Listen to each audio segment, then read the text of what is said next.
안녕하세요. 광장스에 오신 걸 환영합니다. 환영합니다. 안녕하세요. 초보창업가이자 컨텐츠 크리에이터 하필입니다. 네, 스톤북입니다. 네, 직장을 다니는 파입니다. 네. 저희 고물부자 장사왕 책을 가지고 하나하나씩 리뷰하면서 요즘 시대에 맞게 이걸 한번 해석해보고 있습니다. 네. 오늘 저희는 뭘 할까요? 네, 오늘은 바로 비법 실천 마지막 세상 모든 가게 매출 산출법. 세상 모든 가게 네네. 매출을 내가 한번 진작해 보겠다. 네네. 이거 예전에 강의 중에 저를 한번 당황하게 한 질문이 있었어요. 뭐요? 아, 그렇다면 그 온라인에서 다른 경쟁 업체의 매출은 어떻게 산출할 수 있을까요? 그거는 어렵지 않나요? 그렇죠. 네, 그건 어렵습니다. 네, 그건 어렵죠. 오프라인 가게. 그냥 대충 그렇죠. 그렇게 하실 수 있어요. 만약에 뭐 스톱합니다. 그러면 스톱함에 뭐 라이크라든지 뭐 리뷰를 보고 대충 그렇죠. 산정할 수 있지만 보이는 것하고도 다르니 그렇죠. 맞아요. 그렇죠. 맞아요. 세상 모든 오프라인 가게라고 맞아요.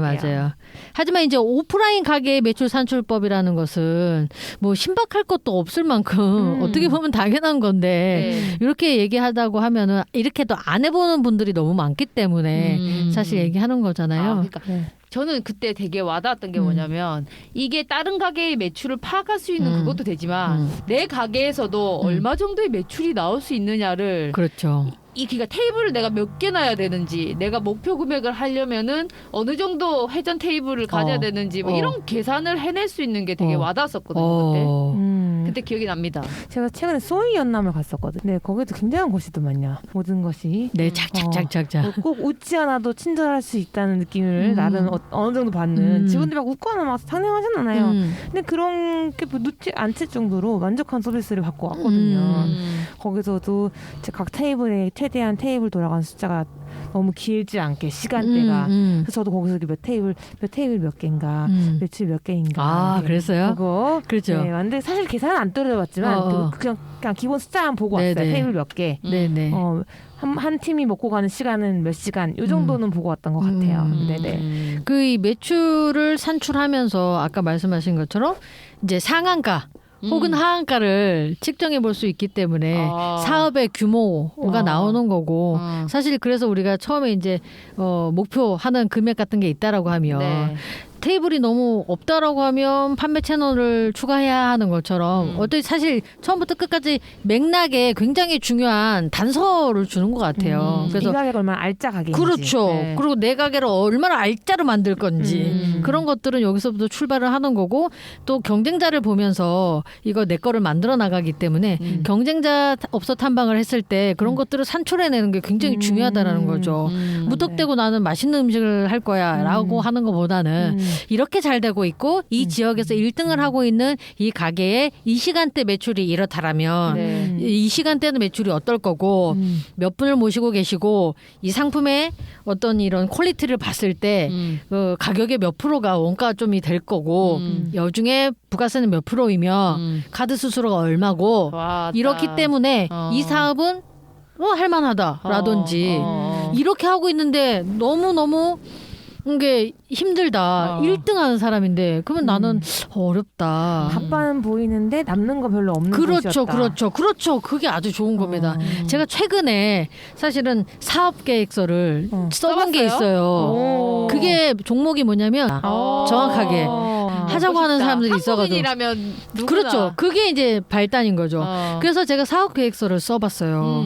그리고 프랜차이즈까지 확장시키자는 생각으로. 근데 제가 왜 안 된다라고 나왔냐면은 많이 돌아다녀봤고 현실이 얼마나 뼈아픈지를 알게 되는 거예요. 저는 조금 손해를 보더라도 프랜차이즈를 만들자. 그리고 그거를 이제 식품 산업까지 하자라고 루트를 짜고 한 거거든요. 프랜차이즈를 하려면 프랜차이즈를 하시는 사장님들이 어느 정도 돈을 벌 수 있는 구조여야 되잖아요.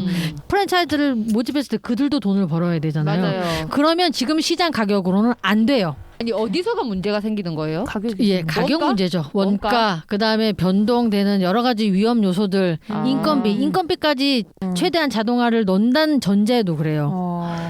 걔 자체가 단가가 너무 낮은 거죠. 시장 가격이 너무 7,000원에서 싸면 7,000원, 비싸면 8,000원에 형성이 되어 있습니다.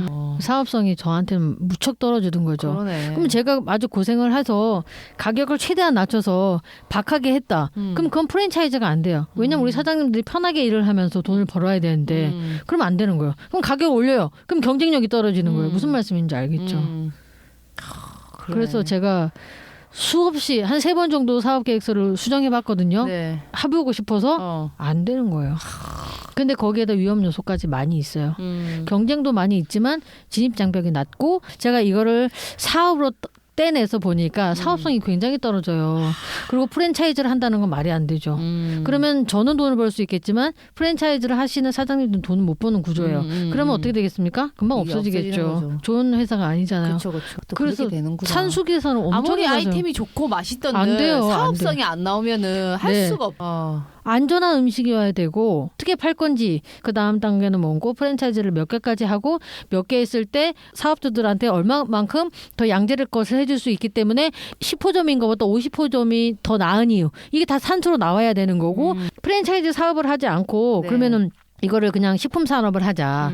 전국을 뿌리자. 그러려면 네임밸류가 있어야 해요. 그러기 위해서 중간에 내가 몇 년을 버틸 수 있을까. 그것까지 계산해서. 그럼요. 그러니까 프랜차이즈는 안 되겠구나를 안 거죠. 그분들도 돈을 벌어야 되는데 프랜차이즈는 이 손익계산서상으로 안 되니까 그러면은 내가 한 3년 동안 정말 열심히 해서 1등을 먹고 네임 분류가 생겼을 때 그거를 식품 사업으로 만들어서 공장으로 맡겨서 OEM을 해서 사업을 하자라고 했는데 3년을 그러면 버텨야 되는데 네. 3년 동안 내가 자금이 얼마나 필요하고 얼마나 인력이 필요하고 내가 몇 시간 노동해야 되는지 가치를 이제 생각해 보니까 그러면 그게 저걸 썼기 때문에 나왔다는 거죠. 나는 맨날 이걸 기반으로 해요. 그리고 저게 근데 사업 계획서가 아니라 다른 업체를 보고 계산을 하는 거잖아요. 그렇죠. 매출을 일단 보고 순수익을 이제 여기서 들어가는 거죠. 근데 일단 우리가 이렇게 항상 가게를 하고 있든 아니든 가장 일단적으로 접근해야 될 것은 매출 산출법이라는 거죠. 매출 산출이 1등이다. 그렇죠. 왜냐하면 우리가 직접 만들어 보지는 않기 때문에 원가라는 거는 누가 하느냐에 따라서 되게 차이가 있을 수도 있고 네. 내가 맨날 가게를 가잖아요. 네. 그렇기 때문에 맨날 봐야 되는 거고 내가 치킨을 한 마리 시켜 먹었을 때 이 사람이 이렇게 배달이 왜 늦어지는가. 그렇다면 이 사람은 오늘 매출은 얼마일까를 예상해 볼 수 있는 거잖아요. 닭을 튀기는 속도, 시간 이런 것들을 합리적으로 끌어내서 이 사람의 매출을 확인해 본다는 거죠. 그런 것부터 사업을 이제 생각을 하면서 거기에 대해서 사업성이 있는지는 원가와 거기에 들어가는 부대 비용이라든지 고정 비용 등 이런 걸 생각해봐서 이건 된다 안 된다를 생각해보고 들어가자는 거예요. 그게 시작이 매출이고요. 그렇구나. 그러니까 얼마 전에는 제가 길을 지나가다가 임대 문의가 걸려 있어서 요즘 너무 많아. 그렇죠. 네. 그래서 전화 무조건 많이 해보십시오. 좀 재밌어요. 나 또 전화했죠. 네. 6층. 그래가지고 난 머릿속에 6층요? 6층. 아 여기는 뭐를 하면 되겠다 하고 전화를 걸었어요. 몇 평인지 다 얘기를 해줘. 네. 근데 월세는 230에 230. 네. 그리고 어디에? 홍대? 네 홍대 메인에 월세는 230에 관리비는 20. 그렇게 나오니까 뚜루루룩 답이 나오는 거예요. 아 이게 가능하겠다 그렇죠. 안 하겠다. 그래서 그렇죠. 그러면 삑 소리가 나죠. 안 된다. 왜냐하면 현실적인 매출이라는 게 가능한 것과 안 가능한 것, 성장했을 때 최대 이게 딱 나오기 때문에 저기는 한동안 어디 나가기 힘들겠다. 그런 데는 사실은 타투하시는 분들 그런 분들은 가능해요. 하루에 막 2건 3건 하시면 한 달에 현금으로도 뭐 막 1,000만 원 넘게 벌고 하시니까 네. 가능한데 사람이 상주하지 않고 6층 그런 곳에다 내가 생각할 수 있는 거는 뭐 스튜디오 정도라든지 아니면 뭐 임대해 줄 수 있는 거라든지 이런 건데 그 매출이 나오면 매출이 결국 월세야. 뭔 말인지 알겠죠? 그게 끝이라는 거죠. 그렇죠. 남는 게 없어. 그러니까 그렇게 바로바로 계산해 볼 수 있는 거예요. 그래서 아니나 다를까 거기에 있었던 분이 타투하셨던 분이라고 하더라고요. 그러니까 타투하셨던 분이 거기 있다가 내가 봤을 때 좀 더 거야. 그렇지. 그래서 고정 비용이 좀 없잖아. 더 싼 데로 가셨겠죠. 그랬을 것 같네. 그렇죠. 그러니까 내가 할 수 있는 업종이라든지 이런 것들을 봐가면서 항상 문의 전화를 하는데 그게 사실은 매출과 굉장히 관련이 있다. 매출이 어느 정도 돼야지만 이 월세를 상쇄시킬 수 있다 하는 게 머리에서 그냥 타타타타 나오게 하려면 우리가 어떤 업종이든지 대충 매출을 예상해 보는 것들이 굉장히 유용하다. 이런 거죠. 우리 모두가 사실은 가계 산출, 매출 예상해보는 것들 이런 게 굉장히 중요하다라는 거. 우리가 에어비앤비를 이용했다면 이걸 나한테 임대해준 사람은 한 달에 어느 정도 매출을 올리겠구나 이 공간만으로. 그렇죠? 이런 것들. 뭐 그립을 통해서 막 팔고 있는 사람을 보면 두유 같은 거 팔거든요. 그럼 이게 지금 이렇게 나가고 있고 이게 마진이 얼마 되고 해서 아, 이 사람은 이 한 건당 얼마를 벌겠구나 이런 것들 그냥 되든 안 되든 생각을 해보고요. 거기서 궁금한 게 있으면 전 찾아봐요.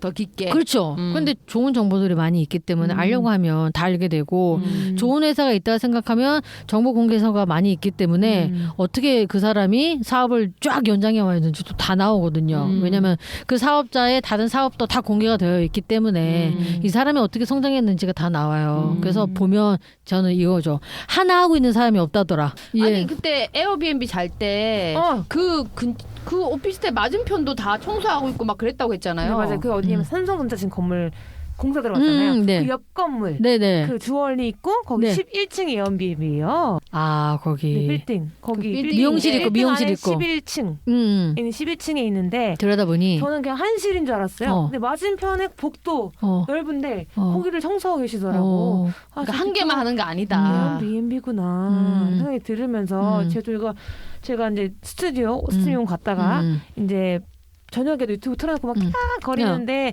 살짝 걱정되는 거예요. 여기 왜? 그냥 입주민이 있다면 우리가 시끄러우니까 그렇지, 근데 컴플레인이 그렇지. 없었어. 그렇지. 다 비슷하게 에어비앤비구나 이 상황이 다 이 생각을 했지. 다행이네요. 그러니까 잘 수익 구조를 따져보니 또 그리고 있고 오늘 그 제가 딱 9만 원 하면서 저 10만 원 썼으니까 그런데 월세 50만 원 한다고 쳐도 그냥 한 달에 몇 팀만 받아도 월세는 받겠더라고요. 그래가지고 거기에서 출발해서 이제 할 수 있는 분들이 작게 에어비앤비라든지 파티룸이라든지 뭐 작은 것들을 시작을 하는 것 같아요. 그 출구 전략을 잘 짜고. 근데 출구 전략과 진입을 잘 못하면 그것도 큰 손해가 될 수 있는 거기 때문에. 그렇죠. 늦게 들어가면 비싸게 들어가고. 그렇죠. 그래서 저는 가장 좋은 게 남을 팔로우하는 게 아니라 빠르게 보는 거야 그냥 세상을. 최대한 읽어내려고 노력을 하고 손해보지 않는 한도 내에서 작게 시작을 해보고 거기에서 얻은 교훈으로 또 다른 걸 시작하거나 그렇게 손해보지 않는 작은 장사들을 많이 하는 게 중요하다. 그게 공부가 된다고 생각해요. 시작 전에 이제 이런 계획서를 써보고 그럼요. 무조건 매출 계산해보고 내가 어디까지 뽑을 수 있나. 당연하죠. 무조건 페이퍼상으로 가능해야 진행을 해야 되는 거예요. 아까 우리가 김치찌개 얘기를 길게 했는데 어쨌든 그 김치찌개 맛있으니까 해보자고 으쌰으쌰 한다든지 맛있으니까 잘 될 거야. 입소문 날 거야. 그렇지가 않아요. 사실 현실은. 약간 그 이태원 클라스에 새로이가 생각이 나면서 기사가 났잖아요. 뭐? 이태원 클라스 현실에는 없다라는 기사가 있어요. 여러분들 한번 검색해보세요. 그 누구지? 조서? 이서? 이서가 세상에 없어가지고. 그러니까 이서도 없고 이서가 그렇죠? 없으니까. 이서가 있다고 하더라도 세로이 같은 사장도 없고 세로이 같은 사장이 있다고 하더라도 이서랑 사랑에 빠질 일도 아니요. 없고. 세로이만큼 돈이 없죠. 그게 되게 중요한 거예요. 맞아. 그게 현실이네. 네. 맞아. 네, 둘이 사랑만 하고 아기만 태어날 수 있어요. 사업은 뭐 둘째치고 사랑만으로 살아갈 수가 있어요. 근데 진짜. 적재적소에 걔가 건물을 매입하고 맞아. 주식을 처분해서 그게 딱 돈을 투입을 하기 때문에 되는 거예요. 진짜. 현실이 굉장히 녹록지가 않다는 걸 여러분들이 좀 세월이도 알아주세요. 없고 조회수도 없다. 그렇죠.